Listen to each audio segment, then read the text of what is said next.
Postseason NFL Countdown is presented by Snickers. Snickers satisfies. Same time. We are ready for the playoffs, and our buddy Randy Moss up early watching Steelers and Ravens. So much history between these rivals. This will actually be their 5th all-time playoff meeting. Let's go through the previous 4. The first was in the 2001 divisional round. The Steelers would win. They would go on, Teddy, to play you and the Patriots the following week. Yeah, but what a great, tough team this was. I mean, we had to go in there the next week. We were worried about how tough they were defensively. The weapons with Burris here. Took a couple special teams scores for us to beat them, but what a great game that was there. That was a terrible game. I was at that one, too. Yeah, you were at this one, too, Rex, because 7 years later in the AFC Championship game in what proved to be your last game as defensive coordinator in Baltimore. Yeah, I hate the Steelers. 2 in a row, 2 of these things, but Polamalu was great. They had a better defense than us, which is really hard to say, but they did. They earned it. That's a Ryan Clark game. He about killed Willis McGahee. The third meeting, another Steelers win. Baltimore actually had a 14-point halftime lead, but Big Ben would bring the Steelers all the way back. How about this catch here, Alex, on the throw to AB? Yeah, ridiculous here down the sideline. Helmet. Gets his helmet. Wow. I mean, unreal. These two teams have had so many epic battles over the years. And then the Ravens would finally break through. They've won the most recent one, which was the 2014 wild card round. Joe Flacco had 2 touchdown passes in this game. They would go on to win it by a score of 30-17.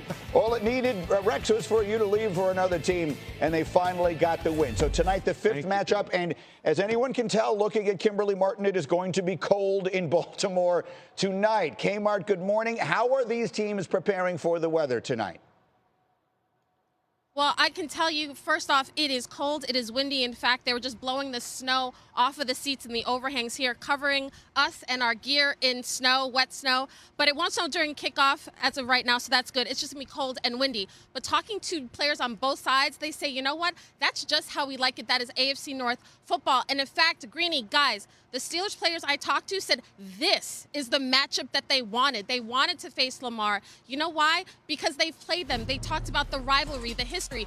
Wide receiver Calvin Austin told me, listen, we know that we can beat them because we have already. And this game is for all the marbles. But you guys know the Steelers are on a 4-game skid. And I talked to safety Minkah Fitzpatrick about that skid and Calvin Austin.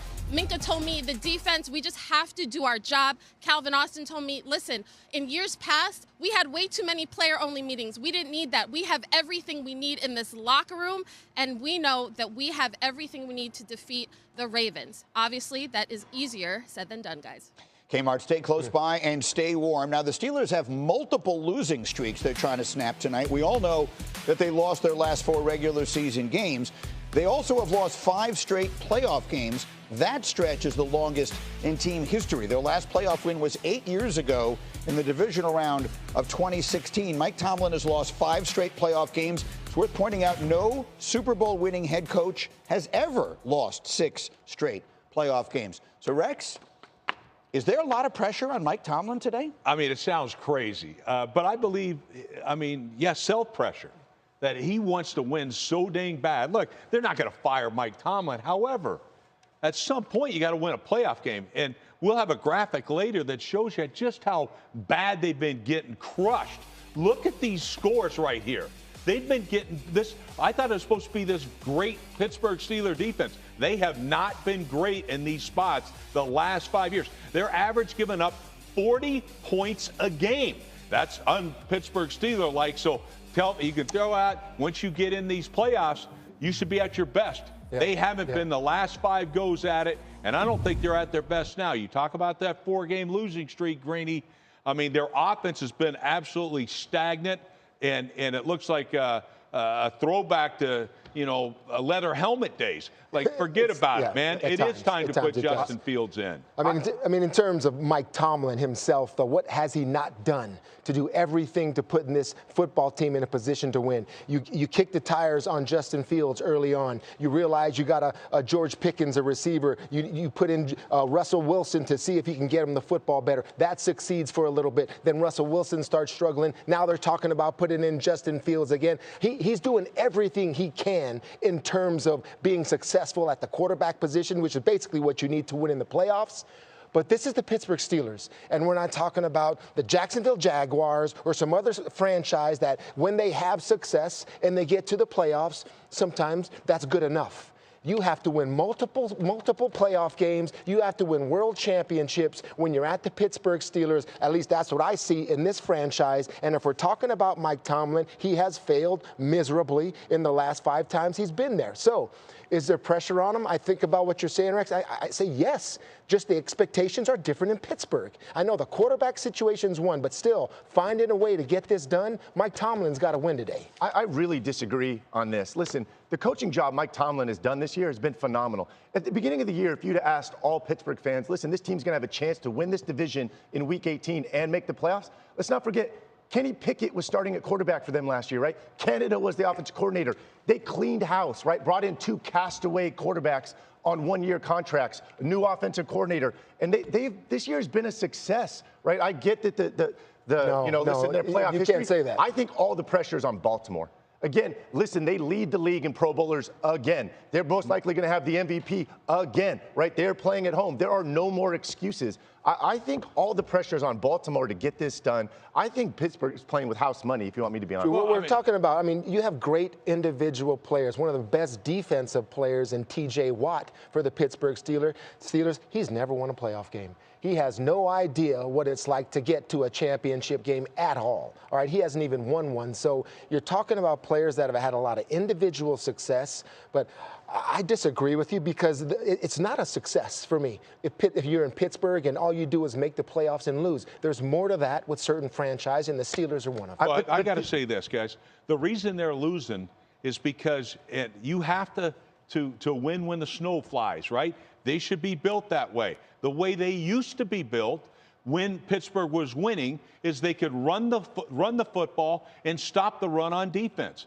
That's how you win. When it gets cold out, you have to be able to run the football and stop the run on defense. The team that's doing that way better is Baltimore. So to me, Baltimore, just stay true to who you are. You don't have to worry about being somebody you're not. Stay true to who you are, and this game shouldn't be close. Well, so I feel like he just answered my question, but just looking at Kimberly's outfit and getting a sense from her telling us how cold it's going to be, it sounds like Rex is saying that favors the Ravens. The style of play in this weather favors Baltimore? It does, but you're going to have balance, and that's why the Zay Flowers injury is big today. Listen, if you're the Pittsburgh Steelers, he's the guy you're the most afraid of on the outside, on the perimeter. This guy can separate with the best of them. He's out of the game. If there's ever a time to sell out, to stop the run, to load the box, cover zero, get everybody down in there, and it's going to take all of that to stop them. But why not, right? And nobody knows this team better. Again, Lamar's career record against the Pittsburgh Steelers is 2-4. Right? Let's not forget that. This team knows how to play them. They are not scared of this team. Running the football and stopping the run is important, Coach. I totally agree with that. Eventually, it comes down to quarterback play.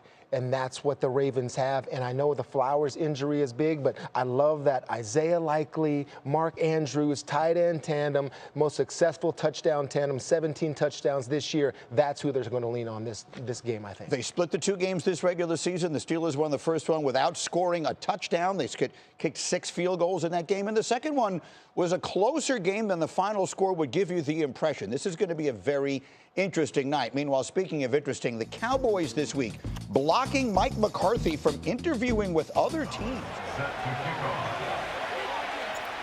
So pleased to have you along. This should be a good one. We're set, and off we go here on EA Sports. On the return, here comes Cordero Patterson. And they'll bring him down just shy of the 30-yard line.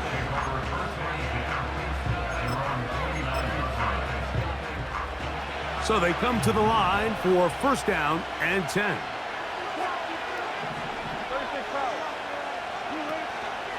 Now a first carry for the Alabama product, Najee Harris. And he's going to be brought down up past the 45.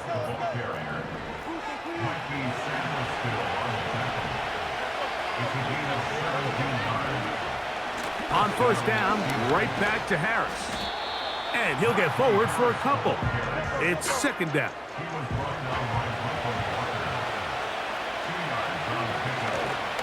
They'll give it to Harris again.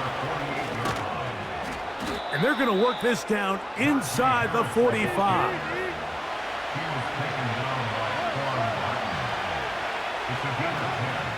Another run here with Harris.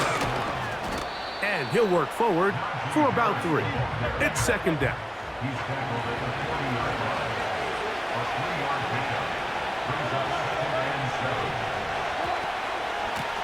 We're going to run out of the gun, and here's Harris. He'll pop this ahead for about 4, but it will set up third down.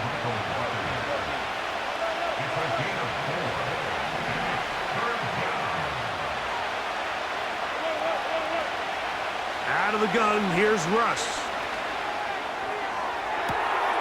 That is caught! And he will get into the end zone. Calvin Austin. Touchdown, Steelers. Chris Boswell on for the point after. It's up and good. And the Steelers will take a 7-0 lead. Boswell now following the touchdown. Back out to kick this one off. This kick is fielded in the end zone, but no move to bring it out. It's touchback, and that ball will come out to the 30-yard line.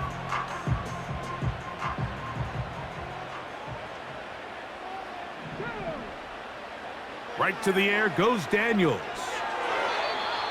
They try to set up the screen, but this one doomed from the start. It's incomplete. They'll try again here, 2nd and 10.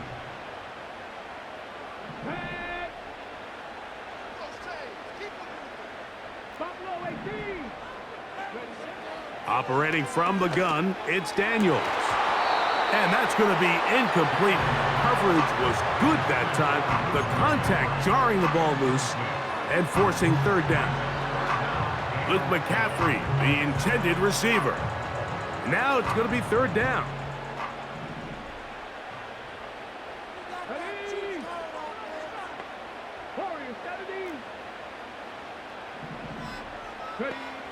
From the shotgun on third down, Daniels.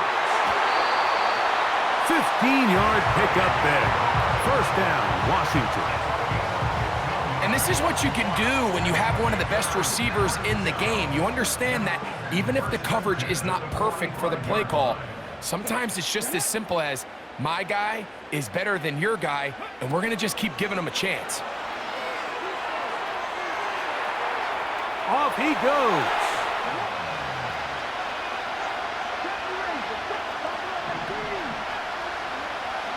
Now on 3rd and forever, he'll look to throw. Slings this deep from McLaurin. And he bats it away, and it falls down incomplete. Trying to get something positive to happen here before the break, and they sure need it. They went for the big one, but it winds up incomplete.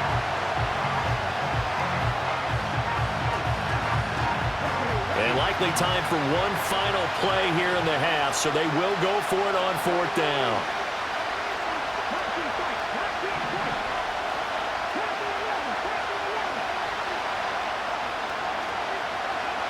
A final shot before break. Daniels slings this deep from McLaurin. And got his man complete. He's to the 15. And he's in for the touchdown. Because it is so simple. It's something that these two have done and thrown together for years and years. Maybe not to each other, but since Pop Warner. They've been running the go route. Just run right by him, and if you're even, you're leaving, and I'm going to drop it right over the top. Now to throw. And the conversion is no good as that pass falls incomplete. Going to be a little armchair quarterback after that call. Looked like the defense knew exactly what was coming. You know, time making this all but impossible, but they're going to try for the onside kick here anyway. And this is going to be covered up by the Commanders. That should just about lock up the win.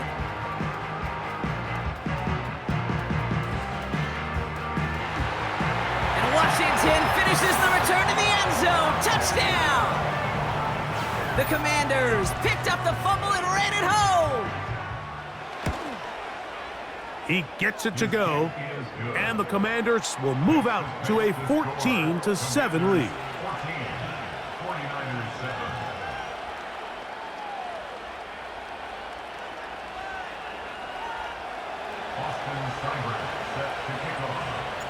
Seibert now following the touchdown. He's out to kick it away. And we'll see a return here from his own end zone. Not much on the return. They'll stop him at the 17.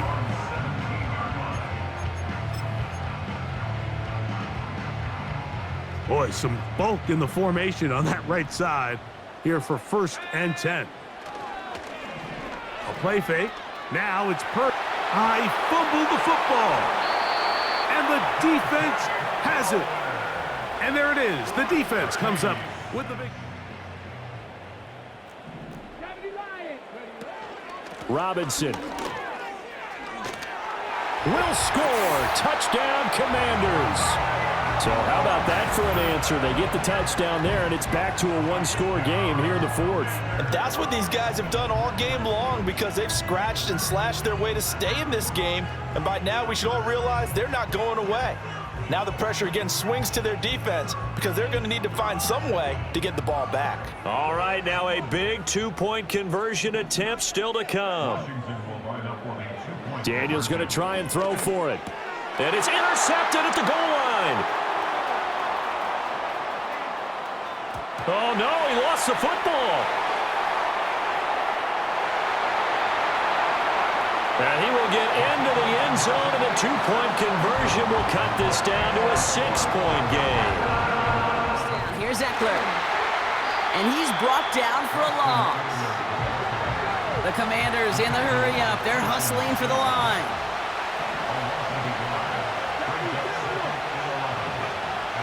To throw.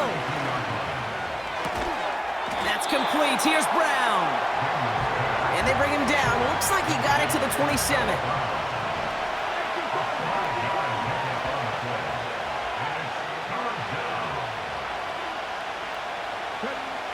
Here he is to throw. Someone got a piece of that downfield throw, but it is caught anyway. And that's a Washington touchdown. So there's part one, Brock. They get the touchdown that they desperately needed. Now, you'd imagine, comes a try for 2. Yeah, and this might be just as tough as to go get that touchdown they just did because, well, they work on two-point conversions, but they're difficult.